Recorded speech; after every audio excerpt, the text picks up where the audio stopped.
What's up? Coach Dan Blewett here. In today's video, we're going to talk about youth pitching mechanics for baseball, specifically the do's and don'ts of the leg kick. So there's a lot of myths about the leg kick, what it should do, how it integrates with the rest of your pitching mechanics. And obviously as a young player, your goal is to be repeatable, to throw hard, and to just set the foundation for the rest of your career. So as coaches, your goal is always to teach the right things early, right? So that you can have this foundation laid for the rest of their days playing baseball. So leg kicks can be a little misunderstood.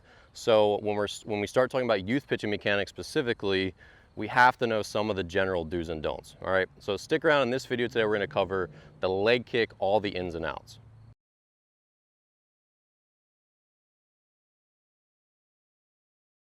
All right, so first thing, the leg kick, we want the leg to go up at least to like this height. Now, is there fast science about this? No. So obviously Nolan Ryan was one of the hardest throwers of all time, super impressive pitcher, just looking back in his career, it's just incredible. One of his anecdotes was he said that if I could lift my leg higher, I could have thrown harder. Now, that's great, and that's his opinion about his own body, and maybe that's true for Nolan Ryan. It very well could be. The dude was a machine. But for everyone else, if you look around the major leagues, you're gonna see every pitcher has a slightly different leg kick, right? In the center of the bell curve of different leg kicks, most guys will probably be just a little bit above this height. Now, would you be able to correlate velocity with leg kick? Like, do the guys that throw 99 have higher leg kicks than the guys that throw 92? No. And the other thing is, obviously pitchers throw from the stretch, right? So some guys from the slide step, they'll just lift, sink back and go. Other guys have a half leg kick.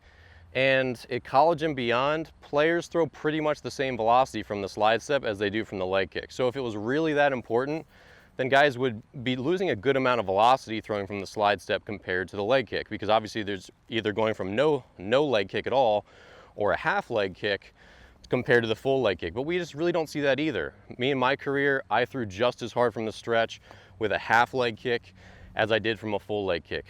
You know, so as far as that stuff goes, take it with a grain of salt. If you think that having a better leg kick is good for you, fine, but don't act like there's some kind of benefit in it, because just there really isn't. I mean, you can see this in nature. There's really not any strong correlation between leg kick height. It's just ridiculous. So the big thing though is getting your leg up gives you time, and it gives you some space to start moving your hips towards the plate. So as the leg comes up, and I do recommend kids get at least to cereal bowl height so they could balance a bowl of cereal in their knee. When kids are just learning the windup, it's just like not proper, I'd say, just to teach them, say, oh, that's okay, that's a good leg kick. At least get where you could sit a bowl of cereal on it. Beyond that, you're fine. Now, if you get this crazy leg kick, what happens is you probably don't have enough hip mobility to get really high. Like I can get pretty high, but a lot of kids, they start to sway when they do that. And so now they have extra movement, and their head starts to move, their body starts to get tired. And so now pitch 85, their mechanics are probably a little more different than they were earlier, because they're taking so much energy and their body's moving around so much, trying to, keep this really high leg kick in check. So that's another thing. I don't think it's the best practice for young pitchers to have a really large leg kick, because there's just extra movement for them to control. Right around here seems pretty comfortably controlled for most young players.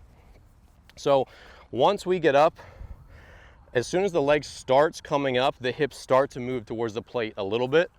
Once the leg gets to the top, the hips really rapidly start moving towards the plate. So there's been a lot of pitching myths over the years debunked, one of which is that we have a balance point. It's true that there's never really this point where we stop completely and then go again. Obviously, this is not like the end of the world. People act like, oh, balance point was like the devil. It's not that big of a deal. And it's subtle. If you watch major league pitchers, as their leg comes up, their hips start to move to the plate. But again, it's subtle.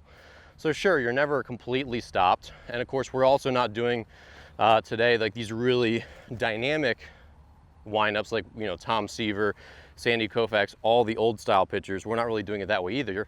And we throw harder than we ever have as a species.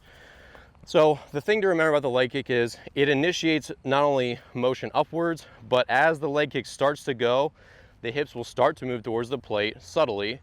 Once it gets to the top, the hips will then a lot more dramatically start to point out, and then we will start to shift our weight back as we push ourselves down the mound. So the leg kick, those two things are going on. Subtle movement on the way up, more drastic hip movement on the way down. The other thing to know about the leg kick is we don't want to have this sort of like we get to the top and then our hands separate quickly. Lots of young players do that. It looks very unathletic.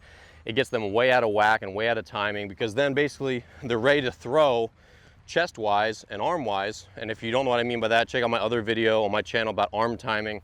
I have a really long video about arm action that includes timing in it, so check that one out. But if we get to here and our arms separate and then we stride, it just looks super clunky, number one, and our body's not in a good rhythm. So the leg kick and the hands tend to move together in a rhythm, and there's always some up and down component with them both. Now, after that, as the leg starts to go down, some guys' arms go more out than up. Some guys' arms go down a little bit more than out. There's always a combination of the two.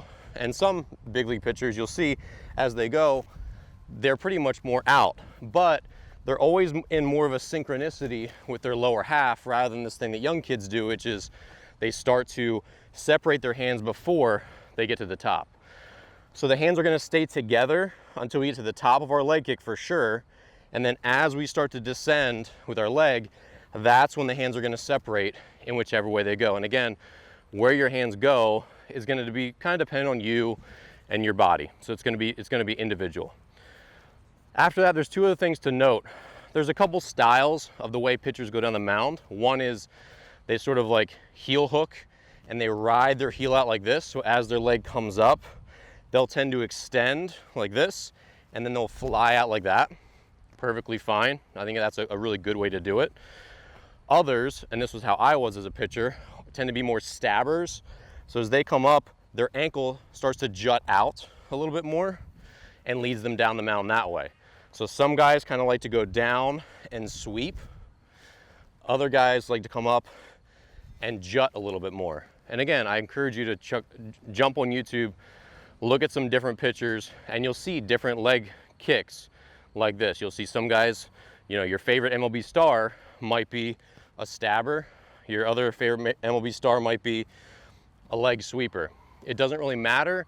It's kind of like the way your hips are structured, and just some players are really comfortable with one and not at all comfortable with the other. So you can't necessarily change one to the other, and one's not necessarily bad versus the other. So just something to think about. So those are the biggest things as far as the leg kick go. Obviously after that, the rest of the delivery is going to happen, and we're going to continue to pour down the mound and push our body towards the plate. But again, the big things to summarize here are the leg's going to come up at least a serial ball height. When it gets really excessively high, it's hard to throw strikes. You're going to be more unstable, especially for younger pitchers. So somewhere in this kind of happy zone is going to be the best for most players. Again, there's no hard and fast rules, but this is a good balance for most players. The hands are typically going to go up with the leg and down with the leg in a rhythm, because the rhythm is very important in pitching. The hips are going to start to subtly move towards the plate as the leg comes up, and then more rapidly move towards the plate as the leg goes down. Some pitchers will sweep with their leg. Other pitchers will be a little more of a jut, of a stab with their ankle. Either one's okay. And the arms will go either out and around, or they'll come more down, but they'll always have some combination of the two to kind of pair with the leg kick. So the pace of the leg kick and then the stride determines how fast the arms need to move out to be into this landing position where we're on good time, okay? For youth pitching mechanics, the leg kick is a really big piece of it. When the leg kick is off, typically everything that's beyond it suffers. And so a lot of the rhythm and timing things that happen early in the delivery are really important, because again, we're trying to give youth pitchers the best chance to be repeatable, to have fun, to throw strikes, to throw hard, all those things that keep them in baseball for the long term. So if their mechanics are really awkward and clunky early and they can't throw hard, they can't throw strikes, they can't get guys out, then it's hard to keep them in baseball and they're not going to enjoy it as much. So the big goal with youth pitching mechanics is teaching kids how to do it well from the beginning, getting them on the rhythm, and avoiding some of the common mistakes that I've shared today, all right? So if you're new to my channel, I'm Coach Dan Blewett. Check out the video description below. I've got my 2 pitching books. I've got many pitching online courses, I've got lots of other resources, so definitely hit the subscribe button, share my videos with a friend, and I'll see you in the next video.